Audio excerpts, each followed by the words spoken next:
50.8 pounds. Good job, June. They're like, scope up your butt. What? So, and say yes to pain. Like, why would somebody say yes to pain? We've been talking about reflecting, thinking about like where we've come from. My niece dropped off my daughter the other day, and she said, I drove by the house she used to live in.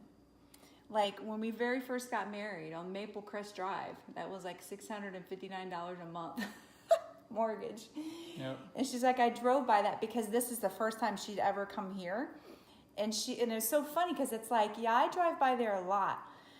And so we were talking about like just that pain. Like, let's talk about that. Like, we're going to start there. Like that pain of just being broke. And I can remember sitting in that house in the basement, just like rock bottom. I think our electric was being turned off. We were on food stamps. And I remember Foreclosure notices. I mean, we were a couple months away from getting kicked out. Yeah, no cars. We had no cars. I was driving Kurt's mom's purple Sunfire with no radio. Thank you, Mom, for that. Yes, and just like, but here's what that pain did. That pain made me like, I'm done with this. I'm so done with this. It's like, I'm got to make a change, right? So there's like the pain of discipline or the pain of regret, right? And I just know that I had to make a change. And it's kind of like the same time I started my walk with Christ. So like, we're just going to talk about some things in our life that causes pain. Some of them are like, they were terrible at the time, but looking back at them now, they were hilarious.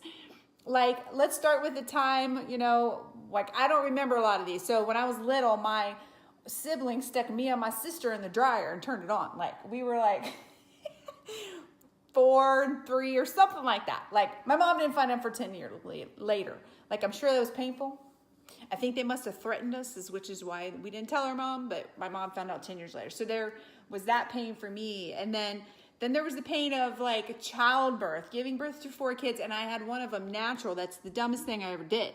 Like my oldest son, I had natural childbirth, and that was like really painful. Like, don't ever do that. That's dumb. And then like my boob job, like that was way worse pain. Look at your eyes and you. Did she just say that? That was way worse pain than natural childbirth. Through pain comes pleasure. Woo! Hey now. And that one was, that was a good one. So we and then we started watching those plastic surgery. Remember we used to watch these women getting these boob jobs, but watching like they had to like dig out like a freaking place to like stick them in or whatever. So that was like the worst pain I could ever. But then there was just like a year and a half ago, like when I was under the weather a little bit, I was really ill. And I had this autoimmune I don't have it anymore. I'm healed. But I had to go through this pain and I tell you what, I'm never going back there. So I had this huge hemorrhoid, right? It was like this big. It wasn't even a turtle head. It was like this sticking out of my butt. Not even kidding. God. And I had to go to the doctor, and I was like, because I'm just so stubborn, I'm like, all right, God's not healing me this time. What's going on? And I realized now I had to learn something, and I decided not to hurry up and get out of that. So I'm in the doctor's office, and and he's an old school guy. Like, I mean, I had already lost 20 pounds at this point. I had no energy, no strength. And I told him, I said, hey, dude, I have this huge, very painful hemorrhoid sticking out of my butt. Because he's like, well, I got this camera here, and I'm just going to stick it up in there just a little bit. And I'm like, awake? He's like, yeah, it'll be fine. Like, so I'm trusting this guy. And I'm like, did I mention I told you I had, a hemorrhoid like that big sticking out? And so I'm like, okay. So I lay over, and he just like... It was like, oh, I can't find it, and Kurt was out, like, tell him what we were going through. I was praying in the waiting room because I literally heard, number one, she was really, really sick at the time, but number two is I could hear her screaming, crying, like just, it was unreal. I could hear that from the waiting room, and I couldn't be in there with her. I mean, I was just praying for her because I felt like, oh my gosh.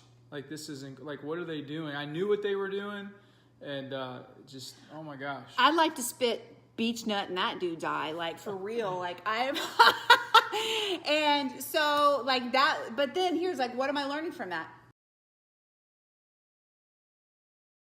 I'm never going back there again, right? That was self-imposed, like, bitterness, unforgiveness, you know, spine was not in check, all that stuff. So, like, these were some pains that, you know, we have been through in our life. And what I realized is, like, people are always trying to escape pain. They want to get through it. They're not even focused on where they're at because they just want to get through it, right?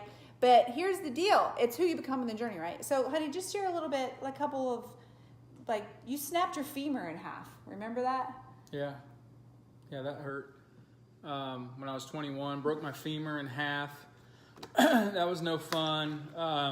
I think for me, guys, though, the pain that I most went through was just self-inflicted pain. You know, things that I did that were my own choices that caused pain in our life. You know, when we, or I should say when I financially bankrupted our family, 10 years ago, 8 years ago, 9 years ago, that was self-inflicted pain. Sometimes there's things that we do, our own personal choices, that create pain in our life, and then I believe it's through that pain that God disciplines us. And discipline is not a negative. Discipline is a positive, because when we, embrace that discipline and we create positive change in our life, on the other side of that positive change, amazing things happen. And so whether that's, you needing to become more in your relationship, right? With your spouse, right? You need to change. You need to do certain things, in your health.